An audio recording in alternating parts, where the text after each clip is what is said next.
apa yang kita sharing bermanfaat untuk semuanya. Jika ada beberapa pertanyaan, nanti mungkin setelah presentasi boleh disampaikan, nanti akan kita bantu untuk menjawab.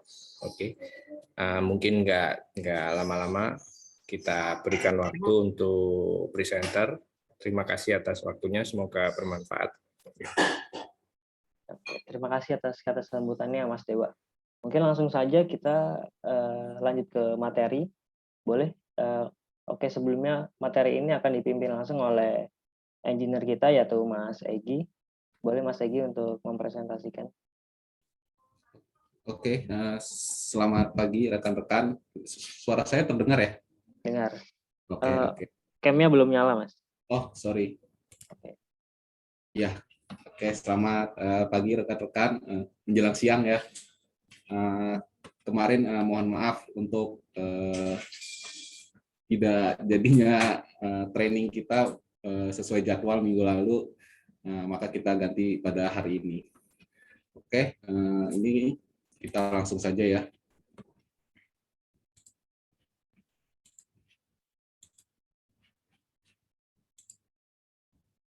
Oke, hari ini kita akan training tentang bagaimana mengambil data dari AID atau Intelligent Device yang menggunakan protokol Modbus ya. Mungkin kita bisa langsung saja. Mungkin ini kita balik lagi sedikit untuk basicnya sebenarnya protokol Modbus itu apa sih gitu. Sebenarnya protokol Modbus itu merupakan protokol komunikasi ya, komunikasi industri yang dipublish oleh Modicon atau yang kita kenal sekarang itu Schneider Electric itu pada tahun 1979. Nah, Modbus sendiri merupakan open protokol ya. Jadi semua brand itu dapat memakai protokol ini gitu.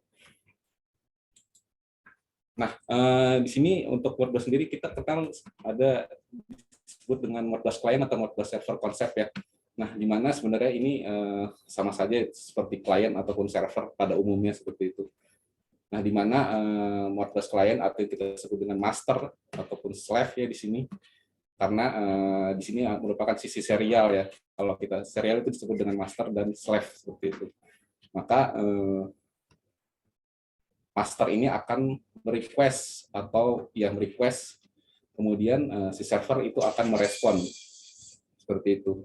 Jadi request ini merupakan inisiasi dari si klien untuk dapat respon dari si server seperti itu, ataupun slave. Kalau dalam sisi serial itu ada master dan slave seperti itu. Nah, ini merupakan konsep dari TCP ataupun server. Kalau rekan-rekan belajar komunikasi gitu ya, atau sistem telekomunikasi, itu ada namanya dengan TCP gitu, konsep TCP. Nah, TCP itu sama seperti tadi, merupakan klien ataupun server. Nah, TCP ini berbasis dengan IP seperti itu. Itu dia juga sama, si klien akan berequest, kemudian si server itu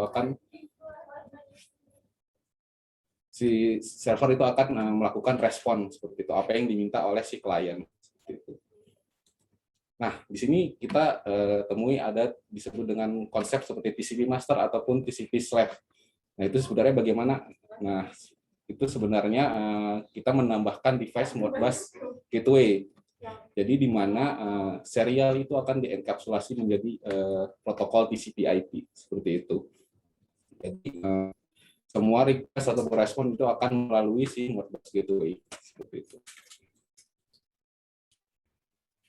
Nah, apa sih sebenarnya Modbus gateway itu secara umum ya? Secara umum itu merupakan konverter antara serial dan TCP seperti itu.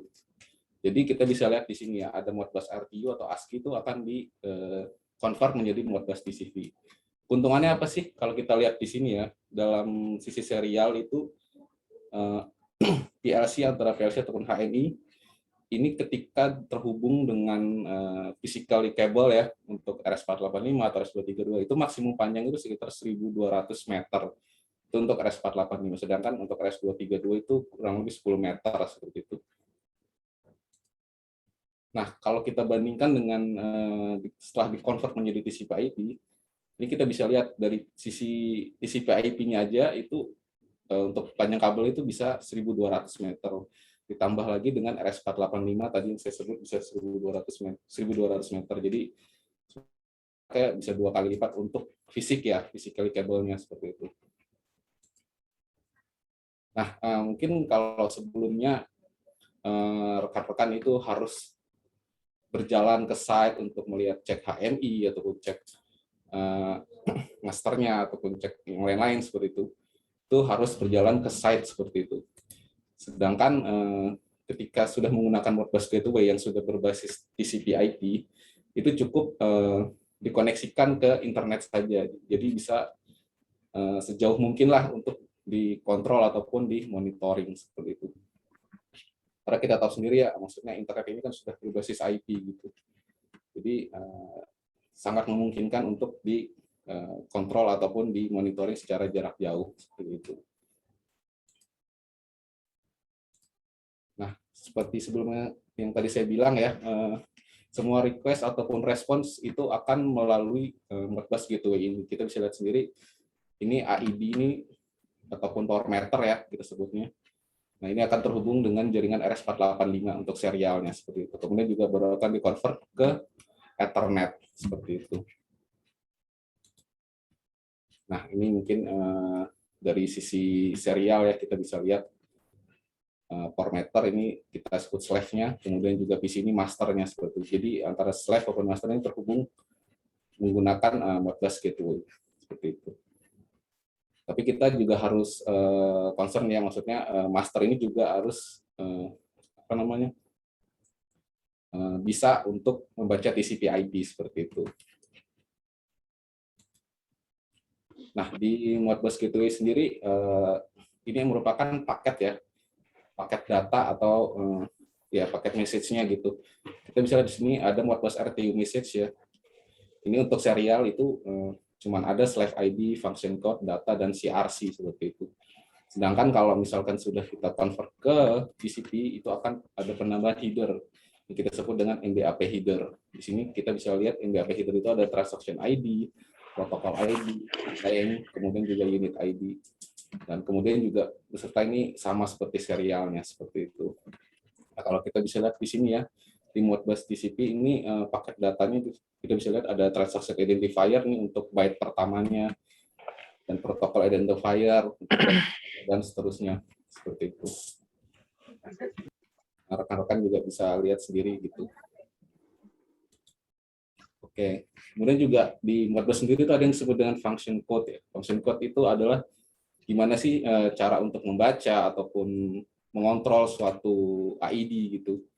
Nah, di sini kita menggunakan function code seperti untuk membaca read coil, read contact, kemudian juga untuk write single coil, kemudian dan lain-lain. Nah, di sini nanti pada akhir sesi kita akan melakukan sedikit praktek ya untuk menggunakan function code 03 ini, read holding register gitu, untuk membaca power meter seperti itu.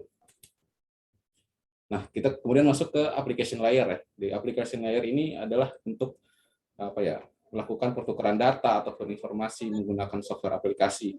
Kemudian juga di application layer ini kita akan menampilkan parameter-parameter yang ada pada AID gitu.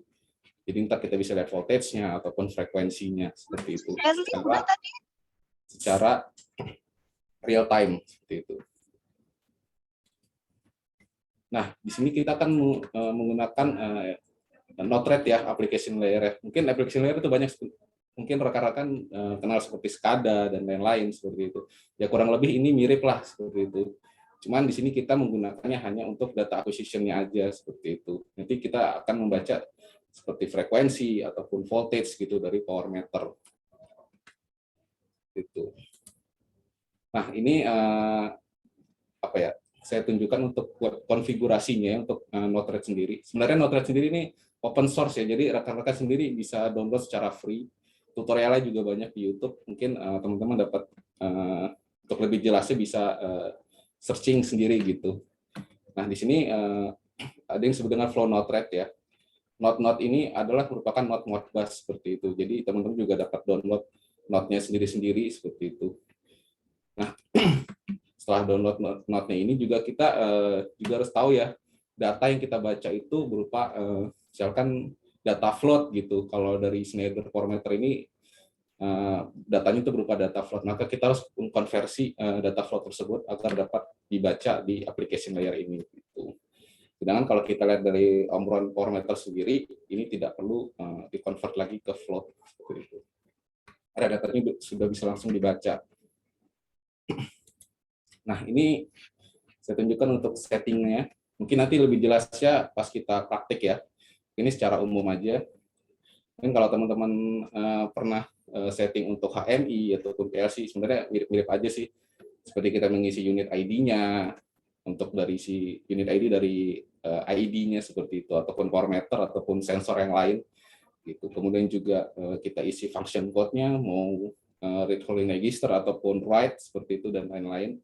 Itu tinggal dipilih aja di sini. Kemudian juga tidak lupa untuk address-nya yang mau dibaca seperti itu, address modbus-nya. Kemudian juga ada quantity-nya, kemudian juga ada pull rate-nya. Nah, setelah itu kita harus men-set untuk servernya gitu ya. Karena sudah berbasis TCP ya, kita harus memilih TCP di sini. Jadi cukup dengan mengisi IP dari si Modbus gateway-nya yang tadi. Seperti itu. Mungkin sisa ini secara default aja ya. Jadi penggunaannya sih cukup mudah. Nah, ini adalah konfigurasi dari Modbus gateway-nya ya, untuk web config-nya. Jadi parameter serial ini kita konfigurasi secara mengikuti dari si slave-nya atau ID-nya, seperti misalkan baud rate-nya 9600, sudah pasti parameternya itu juga menggunakan baud rate yang sama seperti itu. Begitu juga dengan parameter-parameter yang lain. Nah, untuk Modbus gateway-nya ini kita set secara default aja gitu. Nah, di sini kita bisa lihat sebenarnya masing-masing datasheet dari power meter. Kalau kebetulan ini yang kita tunjukkan untuk datasheet dari power meter untuk Schneider ya. Jadi kita bisa lihat sini, nanti kita akan membaca voltage line to netral ya. Ini address-nya itu dari 3911 gitu. Jadi kita bisa lihat tipe datanya itu float seperti itu. Begitu pula dengan frekuensinya, ini berada di address 3915. Kemudian juga datanya juga sama float. Kebetulan di power meter ini merupakan PLC base ya. Jadi nanti ketika kita ingin membaca dari PLC base itu, address-nya itu kita kurangi 1. Jadi misalkan 3911 ya. Ini akan menjadi 3910. Itu pula dengan frekuensinya juga nanti akan kita baca menjadi 3914 gitu. Ini untuk khusus PLC base ya. Kalau tidak untuk PLC base ya cukup isi sesuai dengan address-nya saja seperti itu. Nah, ini mungkin saya tunjukkan untuk topologi demonya ya. Kita akan menggunakan dua power meter. Menggunakan power meter Schneider 1, kemudian juga power meter Omron 1. Nah, kita akan melakukan juga konsep yang disebut dengan daisy chain ya. Daisy chain, jadi menggabungkan dua power meter ini dengan menggunakan ID yang berbeda ya. Kalau ID-nya tadi itu kita men-set di power meter Schneider ini ID-nya itu 1, kemudian juga di power meter Omron ini ID-nya 3 seperti itu. Nah, jadi konsep daisy chain itu menggabungkan RS485 ya, RS485, kemudian baru kita sambungkan ke Modbus gateway. Baru kita akan coba baca di sisi masternya seperti itu. Nah, ini untuk konfigurasi IP-nya ya. MB5001 ini menggunakan IP sekian, kemudian juga COM-nya juga sudah kita sesuaikan dengan si slave sendiri, itu menggunakan thread 19200 dan lain-lain. Seperti itu. Oke, kita coba lanjutkan ke prakteknya ya. Ini saya izin stop share dulu.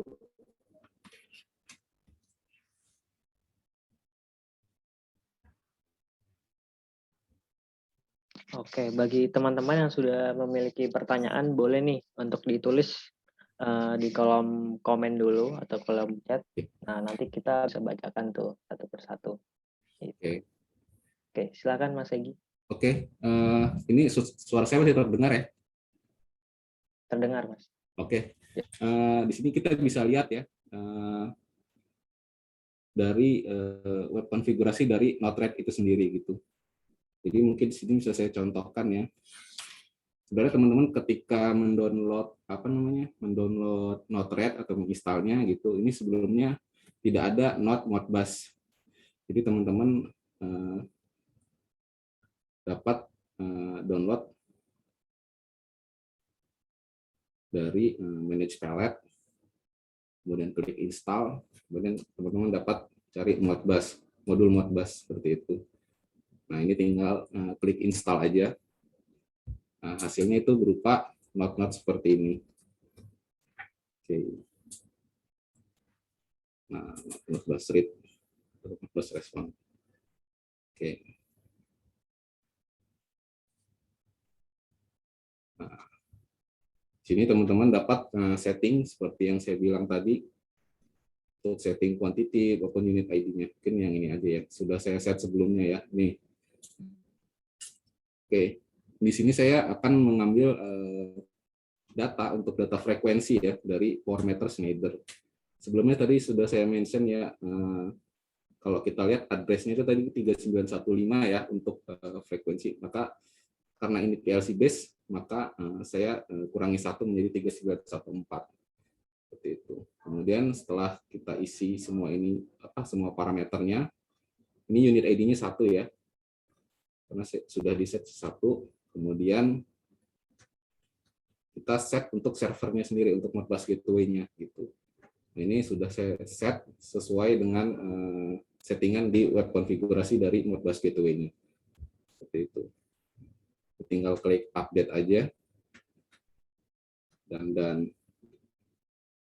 nah, kemudian juga kita lihat ke omron power meter ya. Di sini kita bisa lihat. Ini kita set untuk frekuensi juga. Nah, ini unit ID-nya 3 ya. Unit ID-nya 3 karena kita sudah set 3. Kemudian kebetulan ini address-nya itu 14 ya. Sebentar ya, saya bisa share ini lagi ya.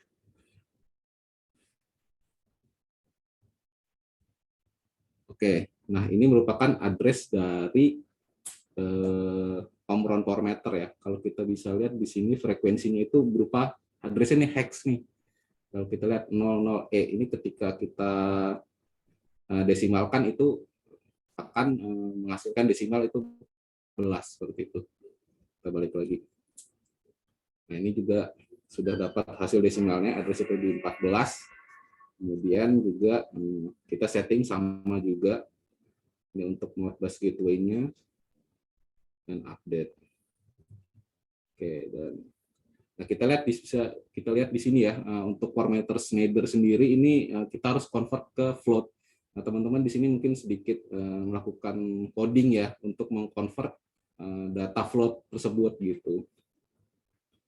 Saya juga kurang tahu, mungkin kalau di SCADA mungkin sudah ada settingannya sendiri gitu untuk membaca float. Nah, di sini kita harus membuat function untuk mengkonversi data float tersebut.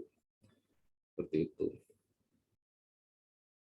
Nah, kalau ini function ini berfungsi untuk karena outputnya itu kita membacanya berbentuk array ya, kalau teman-teman belajar coding juga sedikit dari voltage berbentuk array, maka kita harus memilih di array yang mana value tersebut tampil seperti itu. Oke. Nah, mungkin sudah disetting semua seperti ini ya, teman-teman. Itu kita, ini saya menyambungkannya ke Node untuk UI ya. Jadi teman-teman bisa lihat nanti berbentuk gauge ataupun berbentuk chart seperti itu. Ini di sini kita tinggal cari aja dashboard.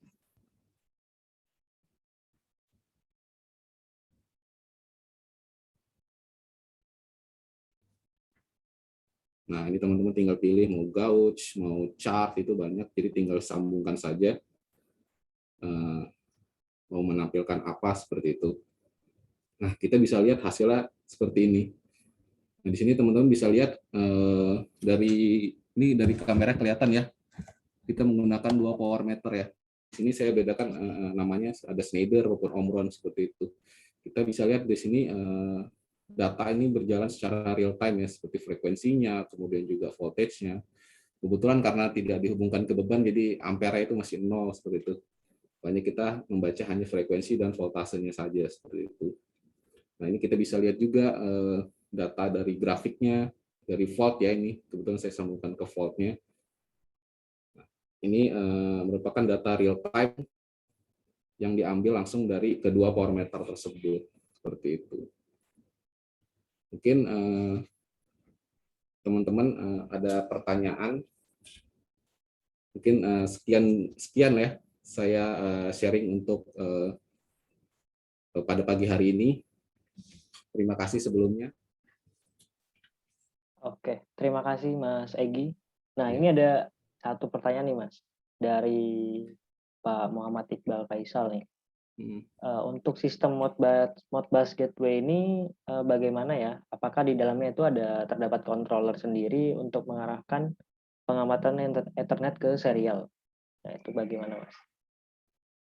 Kalau untuk kontrol sendiri nggak ada ya. Sebenarnya itu kayak cuma hanya mengkonversi ya, mengkonversi antara serial dan TCP. Sebenarnya semua kontrol itu berada di application layer-nya ini sih sebenarnya. Itu. Bagaimana Pak Iqbal? Apakah menjawab?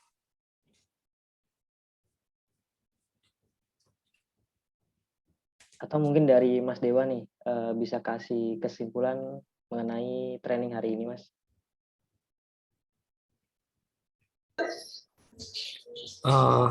Tadi pertanyaan sudah ya tadi ya. Sorry, saya tadi Sudah, agak distract ya. sama ada project. Sudah. Mungkin saya ulangi lagi pertanyaannya mungkin ya Pak. Ya. Oke. Nah, jadi untuk Modbus Gateway ini, apakah terdapat di dalamnya itu ada controller tersendiri untuk mengarahkan pengamatan Ethernet itu ke serial? Bagaimana, Mas? Terdapat kontrol untuk apa? Sorry. Untuk di sini tulisan pengalamatan Mas. Pengalamatan Ethernet ke serial. Pengalamatan Ethernet ke serial.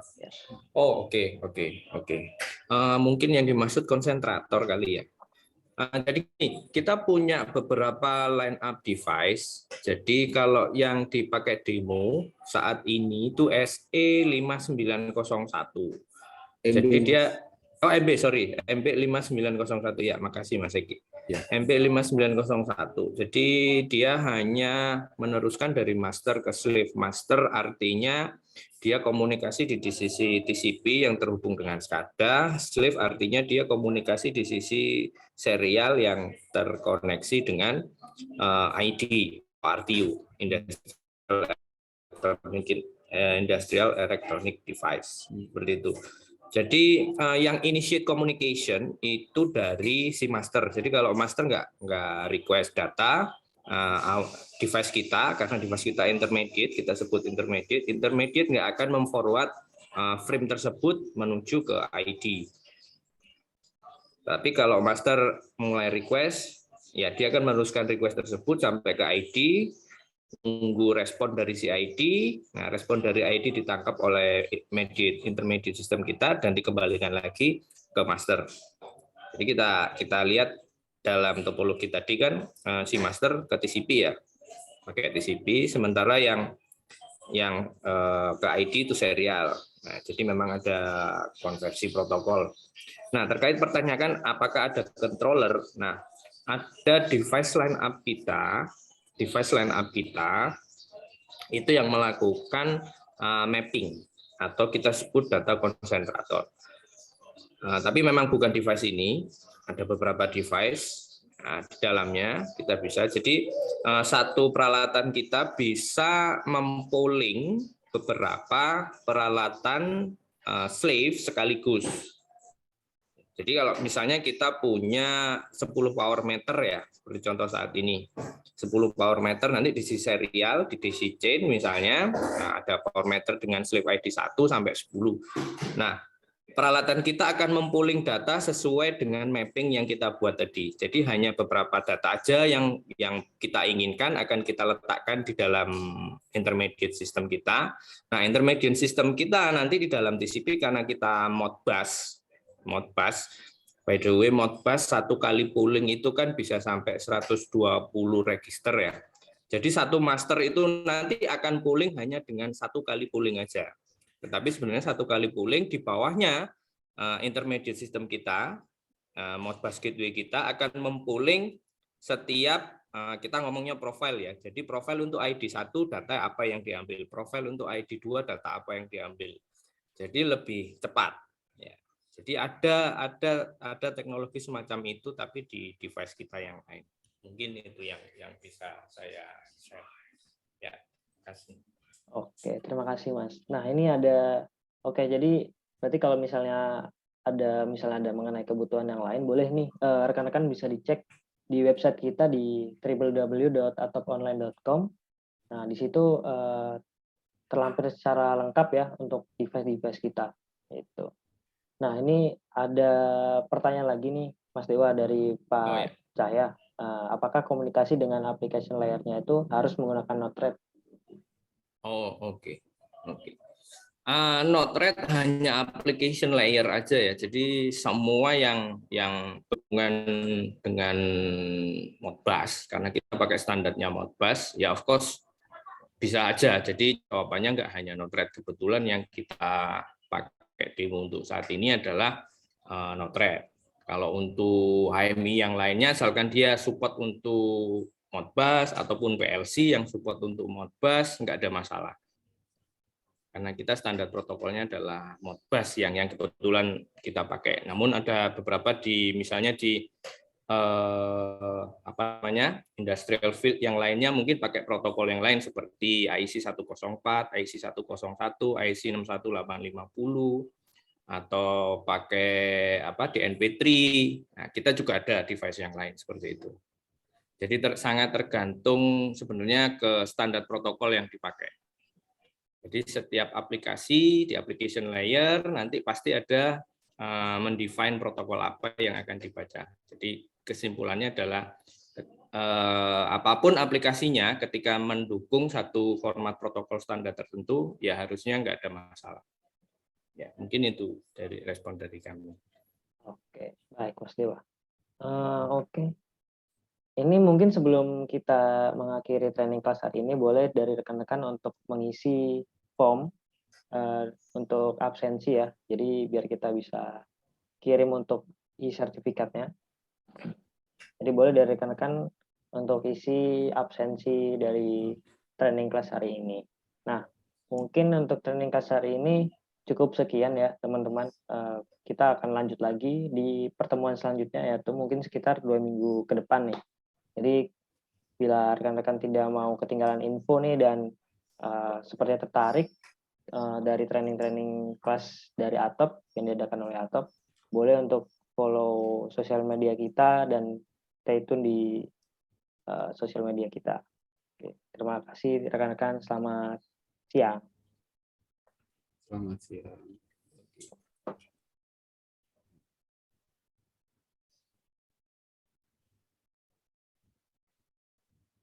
Jangan lupa untuk isi absensi ya rekan-rekan. Terima kasih.